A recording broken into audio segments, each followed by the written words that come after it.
Assalamualaikum warahmatullahi wabarakatuh. Sahabat sejuta kisah, bahagia sekali kami bisa kembali hadir menjumpai Anda. Semoga juga Anda masih selalu setia bersama kami, channel yang setiap hari selalu menyuguhkan cerita-cerita misteri yang menarik untuk Anda simak. Dan kesempatan kali ini kami akan berbagi sebuah kisah nyata misteri yang berjudul Teror Hantu Jailangkung. Aku di sini adalah siswi dari SMA di Jakarta. Saya bersahabat bersama 3 orang temanku, yaitu Bima, Aris, Rima, dan namaku sendiri Alsya. Kami gemar menyelidiki tempat-tempat yang dirasa ada hal mistis.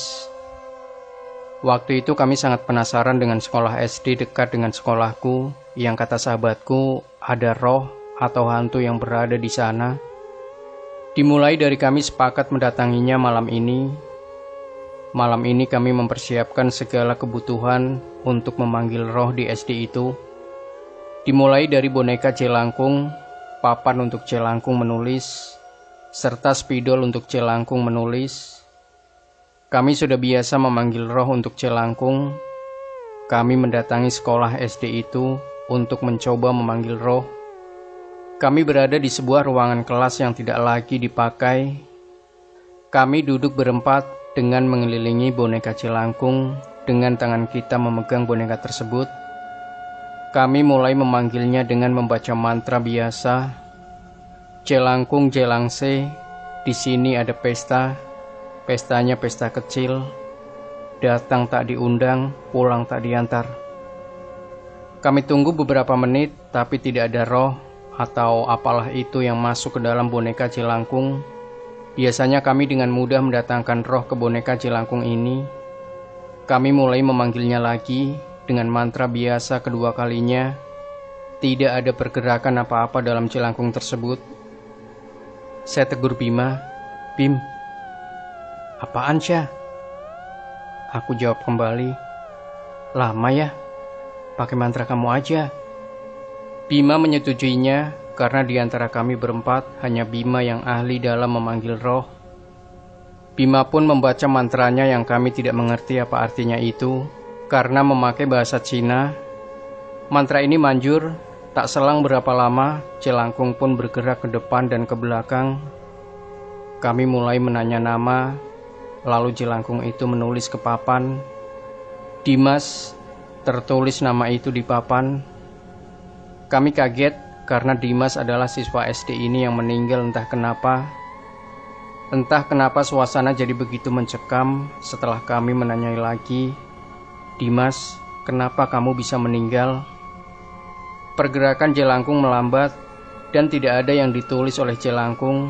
Lalu jelangkung itu mulai menulis lagi dan kami lihat perlahan serta kami baca apa yang ditulis oleh jelangkung itu. "Saya ingin pulang." Terasa suasana sangat mencekam karena tak biasanya kami mengalami hal seperti ini. Biasanya lancar-lancar saja. Aris bertanya ke arah jelangkung itu, "Mau pulang kemana lo?" Dia memang agak paling sok di antara kami. Pergerakan jelangkung itu mulai kembali segera normal, maju ke depan dan ke belakang.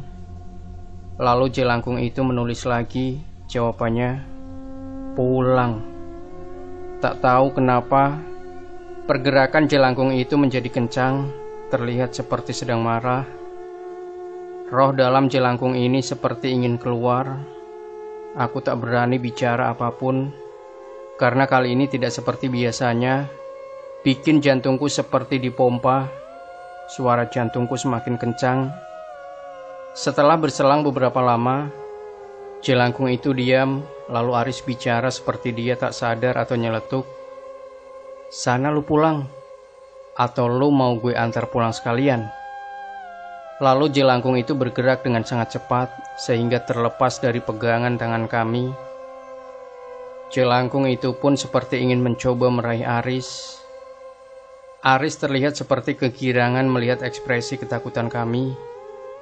Ternyata Aris sedang menjahili kami. Dia pun tertawa. Aku kira itu beneran, sampai kaget," kataku sambil memegang dada karena jantungku benar-benar berdebar kencang. Kami pun pulang dengan tidak mendapat informasi apapun. Keesokan harinya, aku pun bersama sahabatku ini mengobrol seperti biasa, menceritakan kejadian kemarin. Setelah pulang sekolah, aku pun pulang dengan numpang motornya Bima. Aku pun diantar pulang. Kami saling kontak dengan ber-SMS ria untuk janjian ketemuan nanti sore. Aku pun tidur siang. Karena mengantuk, tidurku sangat terasa aneh. Tidurku seperti sadar, tapi tidak bisa bergerak.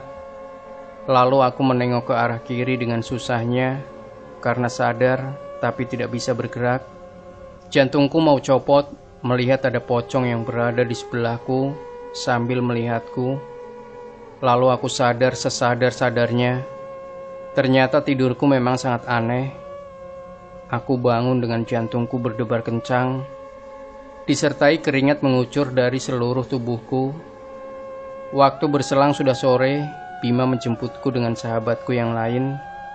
Setelah sampai di tempat biasa kami nongkrong, aku ceritakan kejadian tidurku barusan. Ternyata semua mengalami hal yang sama dengan diriku.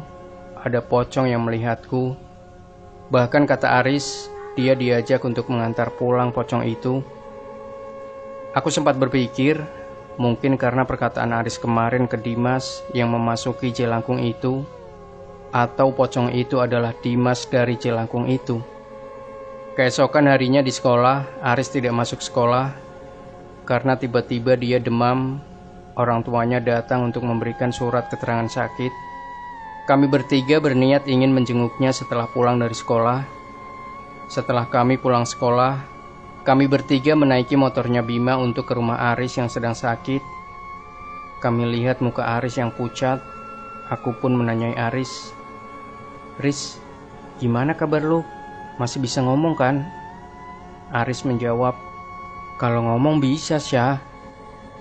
Sambil gemetar kedinginan, Aris menceritakan mimpi sebelum dia sakit. Dia bermimpi didatangi oleh pocong yang kemarin mengajak Aris mengantar pocong itu pulang. Pocong itu menagih perkataannya, yang waktu itu yang Aris berbicara, "Lu mau gue antar pulang?" Bima berkata kepada Aris, "Gue bilang apa, Riz? Lu jangan belagak sok jadi orang. Kena kan lu sama perkataan lu sendiri?" Aris menjawab, "Duh, sorry. Gue kan gak sengaja bilang gitu. Gue harus gimana ya?" Sambil gemetar aku pun berkata ke Aris, "Lu harus minta maaf lah ke itu hantu, biar gak diganggu terus." Aris menjawab perkataan barusan, "Duh, gimana sih lu? Gue kan yang alaminya, bukan lu, Syah. Minta maafnya gimana?" Kali ini yang menjawab perkataan Aris Bima, yang memang orangnya pendiam tapi paling pinter tentang sekolah. "Kayaknya kita harus ke tempat kemarin deh, terus kita minta maaf."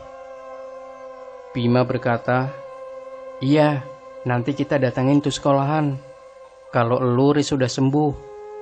Berselang beberapa hari setelah Aris sakit, akhirnya sembuh, dia baru masuk sekolah. Setelah 3 hari sakit, di sore hari setelah Aris sembuh, kami mendatangi sekolah itu lagi. Ada penjaga sekolah yang memang kami mengenalnya Mang Jujun. Biasanya kami memanggil dengan nama itu. Kami bertanya kepada Mang Jujun, "Mang Jujun mau nanya, tahu anak murid Dimas nggak, Mang?" Mang Jujun menjawabnya, "Tahu. Emangnya kenapa, Dik?" Kami pun bertanya kembali, "Itu meninggalnya kenapa ya, Mang?" Mang Jujun kembali menjawab, "Katanya ya, Dik, dia itu ditinggalkan oleh orang tuanya yang pergi entah kemana. Dimas tinggal dengan neneknya yang sakit-sakitan. Waktu dia meninggal, saya sendiri juga tidak tahu kenapa. Dia ingin mencari tempat pulang ke rumah ibu dan bapaknya yang meninggalkannya berdua dengan neneknya gitu, Dek." Dalam hatiku berkata, pantas saja dia ingin mencari tempat untuk pulang. Kami pun izin ke Mang Jujun untuk masuk ke ruangan. Waktu itu kami coba panggil kembali rohnya dengan jelangkung, dengan mantra biasa, tidak menggunakan mantra dari Bima. Setelah 3 kali kami memanggilnya, akhirnya boneka itu pun bergerak. Langsung saja Aris berkata, "Dimas, Maafkan aku ya. Aku tak sengaja bicara seperti itu. Aku tidak bisa mengantar kamu pulang. Leganya setelah Aris bicara seperti itu, lalu Jelangkung itu menulis ke papan tulis itu dan kami membacanya. Maafkan aku hanya ingin mencari tempat aku pulang. Lalu Jelangkung itu tidak bergerak, mungkin karena sudah pergi. Akhirnya kataku pada semuanya, lain kali kita panggilnya dengan sopan ya, biar gak diganggu. Bima menjawab perkataanku barusan, emang masih mau manggil Jelangkung lagi, Syah? Aku menjawabnya dengan hanya tersenyum. Demikian sahabat Sejuta Kisah. Jangan lupa kalau Anda punya pengalaman mistis dan ingin Anda share di channel Sejuta Kisah, kirimkan cerita Anda via email yang sudah kami cantumkan di deskripsi. Untuk durasinya bebas, dan boleh juga Anda mengirimkan lewat WA admin. Kalau yang nggak suka mengetik, boleh menggunakan voice note. Kami tunggu cerita pengalaman mistis dari Anda.